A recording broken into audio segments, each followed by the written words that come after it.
एक ढोल वाला शादी में ढोल बजा रहा था, तो उसके ढोल पे दोनों तरफ महिला के फोटो लगे थे।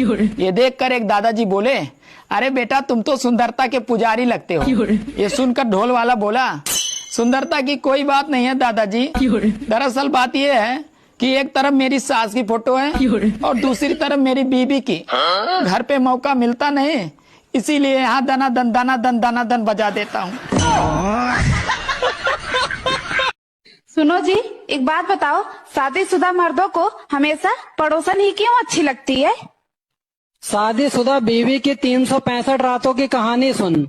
60 रातें पीरियड में चली जाती हैं, 55 रातें सरदर्द में, 50 रातें मैं थकी हूँ, 25 रातें बच्चे जाग रहे हैं, 40 रातें सुबह जल्दी उठना है, 35 रातें तबीयत ठीक नहीं है, 20 रातें कल करेंगे, 35 रातें आज व्रत है, 45 रातें तो मम्मी के घर रहती हैं। अब आदमी बेचारा पड़ोसन का मुंह ना ताके तो क्या करे। एक तितली की गुदा में कांटा डाल के छोड़ दिया था मांडव ऋषि ने, तो सूली अंदर डाली गई थी। एक बांस से उठाकर सांप को कांटों की झाड़ी में फेंक दिया था, तो 6 महीने बाणों की सैया पे रहे थे भीष्म पितामह जी। हम तुम तो चीज ही क्या है, बड़े बड़े ऋषि मुनियों को भी भोगना पड़ता है ये कर्म फल। इसलिए डरो कि आपसे कोई पाप ना हो जाए, और वो डर हमें नीडर बनाता है। कौन सी चीज को छुप के देने में मजा आता है? छुप के देने में मजा आता है? हाँ, और वो तुम भी देते रहते हो मेरे को बीच बीच में। मैं क्या देता हूँ चुपके से? सोचो, और वो हम किसी को भी दे सकते हैं, मम्मी पापा भाई बहन दोस्त किसी को भी दे सकते हैं, पर देते हैं छुप। एक्सक्यूज मी, क्या तुम मेरी गर्लफ्रेंड बन सकती हो? मुझे संभालना तुम्हारे बस की बात नहीं है, ज्यादा आशिक मत बनो, डूब जाओगे। मैडम, हम तो वो आशिक हैं जो सुबह को शाम बना देते हैं और छोटी छोटी मौसमी को भी आम बना देते हैं। हमसे पंगा जरा सोच समझ कर लेना मैडम, हम छोटी सी दुकान को भी गोदाम बना देते हैं। शादी के क्या क्या फायदे हैं? जी गरम मिलती है रोटी। हाँ, रोटी भी मिलती है।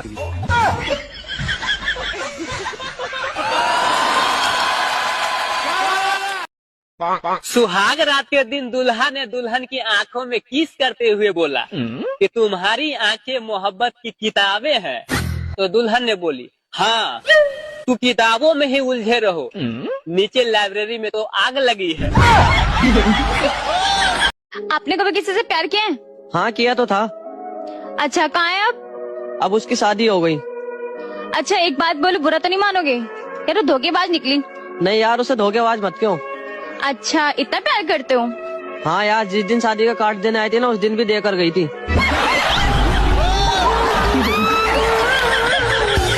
लड़कियों की टांग उठा के क्या डाला जाता है? क्या बात है सर, क्या डाला जाता है? टांग उठा के? पता नहीं, सोचो थोड़ा सा। बैगन। अरे वही तो है। नहीं वही समझ रहे हो? वही क्या? समझ नहीं आ रहा क्या? वही। तू समझा? ब्रेकअप की वजह क्या होती है? बता दूं? हाँ बता दो। बुरा लग जाएगा, सबको बता रही हो। अरे नहीं बुरा लगेगा, बता दो। नहीं दूंगी। लड़की अपने पिता से ले सकती है, हाँ। और पति से भी ले सकती है, हाँ। मगर भाई से नहीं ले सकती। पिता और पति से ले सकती है मगर भाई से नहीं ले सकती। पैसे? नहीं। तब क्या है ऐसा? अगर पति और पिता से ले सकती है तो फिर भाई से भी ले ही सकती है। गांव की गली से एक भले इंसान की अर्थी निकली। पूरे परिवार वाले उसे शमशान ले जा रहे थे।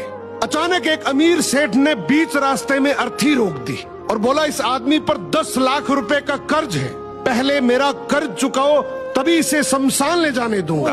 ये सुनते ही उस इंसान के चारों बेटे आगे बढ़े और घमंड से बोले, हम तुम्हारा कर्ज नहीं देंगे, पिता का कर्ज पिता जाने, अगर तुम चाहो तो खुद ही ये अर्थी उठा कर ले जाओ। उनकी ये बात सुनकर पूरा गांव हक्का बक्का रह गया। लोग गुस्से और शर्म से थूकने लगे उन बेटों पर।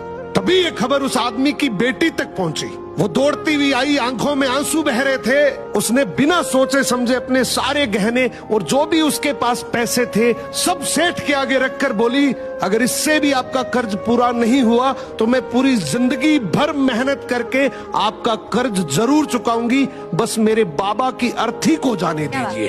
बेटी की ये बात सुनकर सेठ की आंखें भर आई और हाथ जोड़कर बोला, बेटी मुझे माफ करना। सच्चाई ये है कि तुम्हारे पिता से पैसे लेने नहीं थे बल्कि 10 लाख रुपए देने थे। मैंने ये सब इसलिए किया क्योंकि मैं जानना चाहता था कि उनकी जीवन भर की कमाई पर असल में हक किसका है, और इससे मुझे पता लग गया कि इन सारे पैसों की असल वारिस तू है। ये 4 बेटे तो सिर्फ नाम के और दिखावे के वारिस हैं। ये सुनते ही चारों बेटों के सर शर्म से झुक गए। दोस्तों, ये सिर्फ काल्पनिक कहानी नहीं बल्कि आज की डेट में ये हकीकत भी है।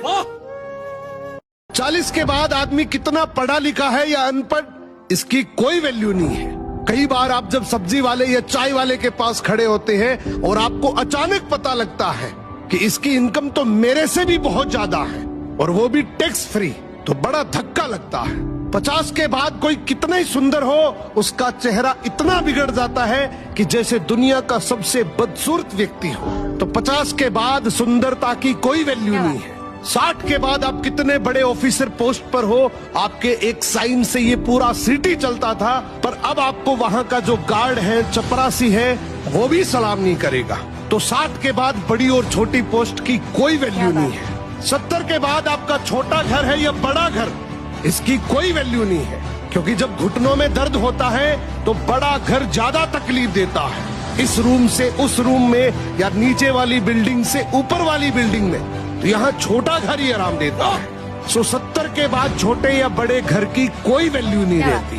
और 80 के बाद आपके अकाउंट में चाहे करोड़ों रुपए पड़े हो, पर खानी आपके टेबल पर पड़ी कुछ 100 रुपए की दवाइयां ही है। आदमी सारी जिंदगी भाग भाग के दौड़ दौड़ के पता नहीं कितने पड़पंज रचे होंगे पैसे के लिए।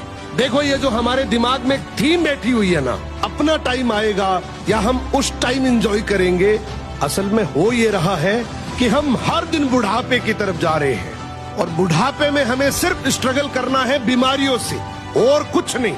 और हमारी आंखों के सामने हमारे रिलेटिव, हमारे बच्चे, यहाँ तक कि हमारे नौकर उन पैसों से एंजॉय करेंगे जिसको हमने पूरी जिंदगी दांव पर लगा के कमाया है। सो प्लीज, जहां भी हो, एक बार रुककर जरूर सोचो कि जो कुछ भी आपको भगवान ने दिया है ना, उस पैसे से अभी आपको एंजॉय कैसे करना है, इसके बारे में जरूर सोचना। धनवान सेठ अपनी पत्नी को घमंड से बोलता है, सुनो, इस शहर में मेरी इज्जत मेरे धन दौलत की वजह से है और लोग तुम्हें भी इज्जत मेरे नाम के पीछे देते हैं। तुम्हारी कोई अलग से पहचान नहीं है। पत्नी बोली, सुनो सेठ जी, घर की लक्ष्मी अगर चाहे तो 1 सेकंड में घर की इज्जत मिट्टी में मिला सकती है और चाहे तो आसमान तक पहुंचा सकती है। आपकी इज्जत मेरे हाथों में है। सेठ हंसकर बोला, तो फिर मौका आने पर दिखा देना। अब शाम को सेठ के घर एक महफिल जमी। मित्र, रिश्तेदार, जान पहचान वाले लोग हंसी ठिठोली कर रहे थे। तभी अचानक सेठ का सबसे छोटा बेटा जोर जोर से रोने लगा। सेठ ऊंची आवाज से बोला, ये बच्चा क्यों रो रहा है? पत्नी बोली, आपका बेटा बार बार खिचड़ी मांग रहा है, जबकि अभी थोड़ी देर पहले इसने भर पेट खाया है। घर में बाकी लोगों का भी तो सोचना है, सब कुछ इसे ही कैसे दे दूं? ये सुनते ही महफिल में सन्नाटा छा गया। लोग आपस में बात करने लगे कि इतना बड़ा सेठ और घर में खिचड़ी का झगड़ा। सेठ का चेहरा लाल पड़ गया, उसकी इज्जत वहीं धूल में मिल गई। रात को सेठ अपनी पत्नी के पास गया और बोला, ठीक है, मान गया, आज तुमने मेरी इज्जत सबके सामने गिरा दी, अब इसे वापस लाकर दिखाओ। पत्नी बोली, मेरे लिए तो ये चुटकियों का खेल है, बस एक काम करना, उन सबको कल फिर से बुलाओ। अगले दिन फिर से महफिल जमी। हंसी मजाक चल ही रही थी कि बच्चा फिर से रो पड़ा। सेठ बोला, अब क्या हुआ? पत्नी बोली, फिर वही खिचड़ी की जिद। इस बार सेठ मुस्कुराकर बोला, तो फिर खिचड़ी लाकर दो, मैं अपने बेटे को हाथ से खिलाऊंगा और साथ में सभी मेहमानों को भी खिचड़ी परोस दो। पत्नी ने तुरंत रसोइयों को आदेश दिया, बड़े ठाट बाट से हांडियां लाई गई, मेहमानों को कटोरी में खिचड़ी परोसी गई। लेकिन वो साधारण खिचड़ी नहीं थी, उसमें केसर की खुशबू, बादाम, काजू, पिस्ता, किशमिश और घी की महक। ये खिचड़ी नहीं बल्कि एक शाही व्यंजन था। सभी मेहमान एक दूसरे को देखकर सोचने लगे, इनके घर की खिचड़ी ऐसी है तो इनके भोजनों का स्तर कैसा होगा। सेठ के घर की रहीसी की चर्चा पूरे शहर में फैल गई। सेठ अपनी पत्नी के सामने हाथ जोड़कर बोला, मान गया, घर की औरत चाहे तो इज्जत बना भी सकती है और बिगाड़ भी। सो घर की इज्जत पति और पत्नी मिलकर बनाते हैं। एक छोटी चेंटी जो रोज एक दाना उठाकर अपने घोंसले की तरफ ले जाने की कोशिश करती थी। दाना भारी और रास्ता ऊंचा होने के कारण वो बार बार गिर जाती। हर बार गिरने पर दूसरी चींटियां उस पे जोर जोर से हंसती। अरे छोड़ दे, तेरे बस की बात नहीं है। हमने भी कई बार कोशिश करी है, ये पॉसिबल ही नहीं है। लेकिन वो चींटी बस मुस्कुराती और सोचती, जो सबको इम्पॉसिबल लगता है वही तो करना है, तभी तो इस भीड़ से हटके गिना जाएगा। वो दाना उठाती फिर निकल पड़ती, गिरती संभलती फिर उठती। 10वीं बार वो दाना आखिरकार घोंसले तक पहुंच गया। वो थकी थी पर वो बहुत खुश थी, क्योंकि अब उसे समझ आ गया था कि हार बार बार गिरने से नहीं होती, बल्कि रुक जाने से होती है। हमें भी कभी कभी ऐसा लगता है ना कि हम जितनी भी कोशिश कर ले, फिर भी सब कुछ बार बार हाथ से फिसल जाता है, जैसे किस्मत बार बार हमें गिरा रही हो। इस दुनिया में जीत का एक ही मूल मंत्र है, और वो है कि तुम कोशिश करते करते कभी हार मत मानो, एक दिन तुम विजेता बन जाओ। जो लोग तुम्हारे गिरने पे हंसते हैं वो वही है जिन्होंने जिंदगी में एक ही बार गिरने पे हार मान ली थी। अगर इस बात से सहमत हो तो कमेंट जरूर करना।